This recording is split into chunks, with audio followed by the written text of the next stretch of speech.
Welcome to this edition of Your Ticket to Baseball Nostalgia. This is Dan Busby, baseball ticket collector, researcher, and author. My first baseball book was entitled Before and After Babe Ruth, a story of the New York Yankees as told through the lens of tickets and passes. In this edition of Your Ticket to Baseball Nostalgia, we're covering the 1954 Brooklyn Dodgers season. This is all based on my book, Before and After Jackie Robinson, a story of the Brooklyn National League team as told through the lens of tickets and passes. Today, I'm sitting in a couple old seats that were used at Wrigley Field decades ago. In 1954, the new manager was Walter "Smokey" Alston. He was a quiet man, 6'2", 200 pounds, and physically very tough. If a player rebelled against his directions, he would say, "Let's see who is managing this team. Do you want to step outside?" No one ever did. Alston was hired to beat the Yankees in the World Series, but he didn't even win the pennant in 1954. With Campanella's injuries, the Dodgers did well to stay in the race as long as they did. Reese missed 9 important games with a leg injury, and at various times nearly every member of the pitching staff complained of a sore arm. Still, the Dodgers hung on to the Giants' trail, with Reese, Robinson, and Snyder leading the charge. A low point of Robinson's relationship with O'Malley was when the owner called Robinson to his office during the 1954 spring training. O'Malley insisted that Jackie bring his wife, Rachel. When O'Malley called Robinson a prima donna, it lit up Rachel. She told O'Malley the finest thing about Branch Rickey was not that he brought Jackie into baseball, but that once he brought him in, Rickey stuck by him. He didn't snipe and carp at him or allow others to attack him unfairly behind his back. Rickey backed Jack all the way. Jackie's relationship with the Dodger management was not aided by conditions during spring training at Vero Beach, Florida. Black players continued to stay at the colored Lord Calvert Hotel, while the white Dodgers enjoyed air conditioning at beachfront accommodations. While the South was still very much Jim Crow, the Chase Hotel in St. Louis finally permitted black Dodgers to register, but they could not loiter in the lobby, use the dining room, or swim in the pool. Compared to Jackie Robinson, Alston was the direct opposite in his temperament and approach to baseball. By 1954, Jackie had increasingly volatile outbursts. Robinson wanted to win the National League batting title and MVP award again. In April, he hit .368, in May .345, in June .351, but in July he hit only .211. He finished the year at a very respectable .311 average, but with only 59 runs batted in. Smokey Burgess with the Pirates would win the batting title at .368. Early in the season, Duke Snider hit a ball into the left field stands that was ruled a double instead of a home run. Robinson raced onto the field to argue the call while Walt Alston stoically stood in the third base coaching box. Robinson had insulted his manager by his actions. He was quoted after the game as saying, "This team might be moving somewhere if Alston had not been standing at third base like a wooden Indian. Unfortunately, none of my teammates followed me." Opening day at Ebbets Field was against the Pittsburgh Pirates on April 15. Russ Meyer was a 7-4 winner with 1 home run each from Jim Gilliam, Jackie Robinson, and Roy Campanella. On April 21, Walt Alston shook up the team. He sent Sandy Ambrose to left field, Robinson to third base, and benched Billy Cox. Jackie wasn't a good outfielder.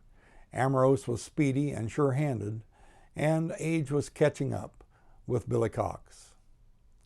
Roy Campanella played in pain throughout the season. He had a bone-chip fracture in his left wrist as a result of being hit by an Allie Reynolds pitch during the first game of the 1953 World Series.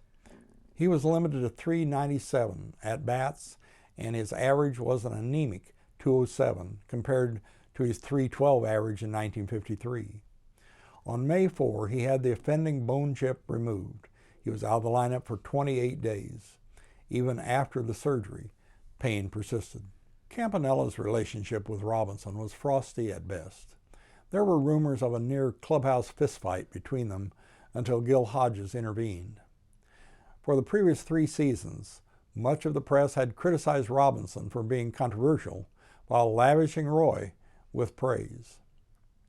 Joe Black's Brooklyn career ended at age 30 after appearing in 7 innings of relief, giving up 11 hits and 9 runs, 3 of them home runs. He was named Rookie of the Year in 1952 and had a miserable 1953 season after Chuck Dressen meddled with his pitching style. On June 1 in Milwaukee, Robinson was thrown out of a game after arguing with the home plate umpire over a walk he had earlier awarded to the Braves' Johnny Logan, even though he had a 3-2 count. As Jackie approached the dugout, he threw his bat in disgust. The bat skidded along the top of the dugout, striking an usher, plus a man and his wife sitting in a box seat. No one was seriously injured.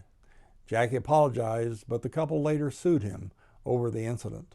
On June 7, the Dodgers were in St. Louis with a 9-game winning streak. A late Cardinal rally sent the game into extra innings. In the 12th inning, Roy Campanella was perched on third base with the bases loaded, 2 outs, and Clem Labine at bat.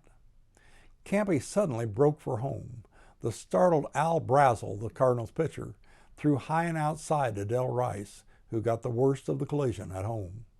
It was Roy Campanella's first and only seal of home, and it sparked the Dodgers to their 10th straight win. The Dodgers went in July 3.5 games behind the hated New York Giants. The hitting of Snyder, Hodges, and Robinson, and the pitching of Erskine, Newcomb, Meyer, Padres, and Lowe's were keeping them close. Still, they were an aging team. Rowe, their former ace, was 39, Reese, 36, Robinson and Cox, 35, and Campanella, 34. However, they would still have one great moment to come. On July 17, the Dodgers were playing at Milwaukee. It was the first time in Major League history that blacks outnumbered whites on a Major League starting 9, as the Dodger lineup featured Gilliam, Robinson, Ambrose, Campanella, and Newcomb. When the Milwaukee Braves came to Ebbets Field on July 31, they put on a hitting display that showed why Ebbets Field was getting too small for the modern game. The Braves hit 10 home runs in a 9-inning game. Joe Adcock tied the modern record by hitting 4 home runs that day. The Dodgers answered the next day with a brushback pitch from Russ Meyer, and Clem Labine hit Adcock twice, once in the head. On August 5, Tom Lasorda, one of the International League's best pitchers, was brought up from Montreal and made his debut against the Cardinals. He would appear in 8 games over the next 2 seasons before being sold to the Kansas City Athletics in March 1956. He would go on to become the Dodgers manager in Los Angeles from 1977 through mid-1996. The pain of the Dodgers' 1954 season was slightly eased with the arrival of Carl Spooner. On September 22, he struck out 15 batters in his first Major League start. Then, on the final game of the season at Ebbets Field, he struck out 12. He looked like a surefire phenom. His arm gave out in 1955 as he won 8 and lost 6, and then he was out of baseball. In September, the Cleveland Indians clinched the American League pennant, breaking the Yankees' hold on the title. The Giants won the National League pennant with the Dodgers 5 games behind in second place, with their new star, Willie Mays, hitting .345. The Giants were essentially the same team that finished in 5th place in 1953, 35 games behind the Dodgers. The Dodgers were also essentially the same team that won the pennant in 1953. But injuries to Roy Campanella and Jackie Robinson were decisive factors in the race. After the last operation on his left hand, Campanella gradually lost all feeling in 2 of his fingers. Cleveland came into the World Series with one of the greatest 4-man pitching rotations in memory.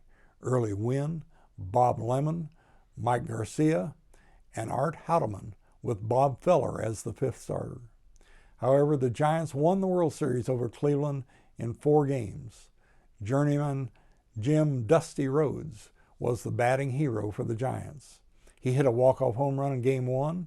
In Game 2, he drove in a run with a single and hit a solo home run. In Game 3, he drove in 2 runs with a single.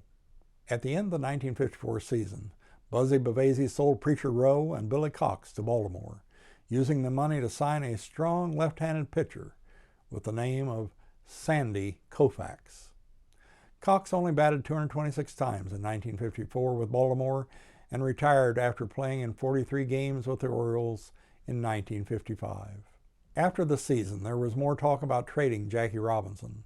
Wendell Smith, once Jackie's bravest champions among writers, wrote, "It is tragic in a way that his Brooklyn career should end on such a sorry note." Joe Williams, writer for the New York World Telegram and Sun, said, "Hot or cold, he goes this time. Jackie Robinson has gotten himself an upper berth in the Bum's doghouse." On October 20, Roy Campanella had the second surgery on his left hand that year. It would take weeks before Campy knew if the operation was a success. Later, Roy reported that he now had no pain. The 1954 season was the final one in Philadelphia for the Athletics. They moved to Kansas City. Baseball was moving west, even as far as California, if not in 1954, then as soon as airplanes could get there faster. It was not until late 1958 and early 1959 that American Flyers had high-speed service from New York to Los Angeles. Well, thank you for joining us for this edition of Your Ticket to Baseball Nostalgia. Watch our other videos to relive Brooklyn Dodger history. This video is based on my book, Before and After Jackie Robinson, a story of the Brooklyn National League team as told through the lens of tickets and passes. And for more information on old baseball tickets, go to baseballticketman.com. Order your copy of Before and After Babe Ruth and Before and After Jackie Robinson on Amazon, and watch for my third baseball book, Before and After Satchel Paige. And a special thank you to Daniel Herman, who shot and edited this video.